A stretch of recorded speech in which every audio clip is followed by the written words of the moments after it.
The best thing you can do right now is take advantage of your resources. We live in a modern era where tech is literally everywhere. From on our wrists to in our pockets, it spans almost every aspect of our modern day lives. Now, this can be really overbearing, but I personally see it as a blessing because we can use tech to our advantage. Now on my channel, I talk a lot about how we can use tech to improve our personal lives and our productivity, but today we're gonna delve a little bit more into how we can use tech to improve our health. Hi, my name's Courtney. I'm a high school software engineer that has perfected my methods of productivity, and today we're gonna talk about how do I use tech to help my personal health and what are some ways you can implement these different tech tips in your life for you to be healthier and more productive with your day-to-day life. Before we get started, be sure to like and subscribe down below because I have a ton of tips for you to use in your day-to-day life and will only benefit you in the long run. Tech item number one is wearables. Now I have a whole nother video and I'll link it up here about how wearables can help improve your productivity.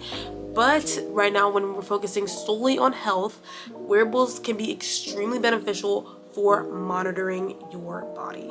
Now this can be seen by tracking your steps, tracking your heart rate, tracking your sleep, recovery rate, and a plethora of other functions that you can use for whatever aspect of your health you're really trying to improve.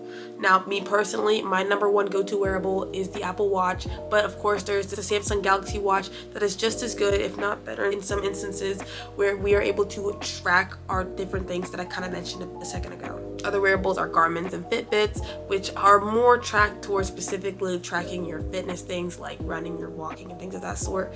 But by using these wearables, you are really able to stay on top of how much you are sleeping, how many steps you're taking a day, how good your heart rate is. I personally love my Apple Watch because I'm able to set daily goals with it. For instance, I personally love to close all 3 of my rings every single day. I'm on a 3-month streak right now closing all my rings. So that's just something that I personally like to do. And I really want to push that out for everybody else. If you can't afford, because not all these are the most affordable options, to purchase one of these, it is a phenomenal way for you to stay on top of your personal health goals. The next thing I have is health tracking apps. Now this is a little bit more affordable than the wearables because they're on your phone and most of these are free, but these can be things like Strava or the typical fitness app that you have on your phone. I personally use Strava when I track my runs, walks, bike rides, and things of that sort, so I can kind of track my fitness in those instances. Other applications you can use are Sleep Cycle to track obviously your sleep. These kind of tie into the wearable devices tracking your sleep, but application style, where you're able to see how long you're sleeping, when you're kind of should be hitting REM cycle and things of that sort.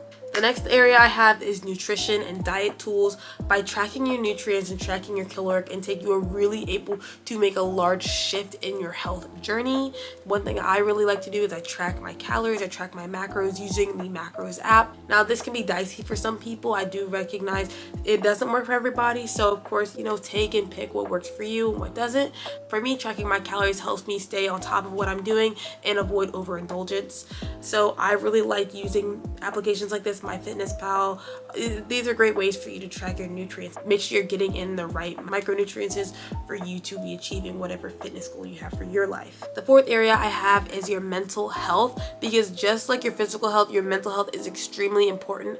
I know personally my mental health, when I get really drained, it leads to extreme burnout for me.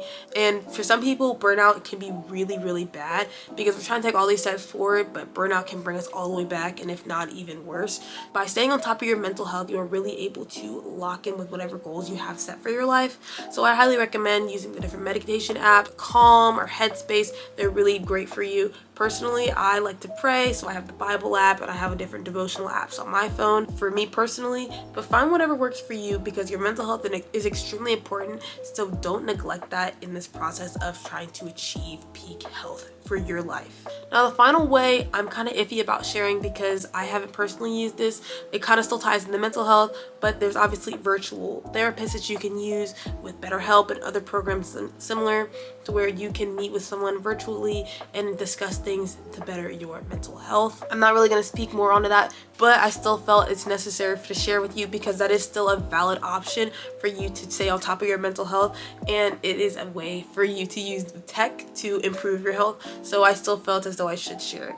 So Whatever works for you works for you. But yes, that's all I have for you today. Thank you so much for watching. Be sure to like and subscribe down below and comment what are some ways that you plan to use tech to exponentially improve your health in this year.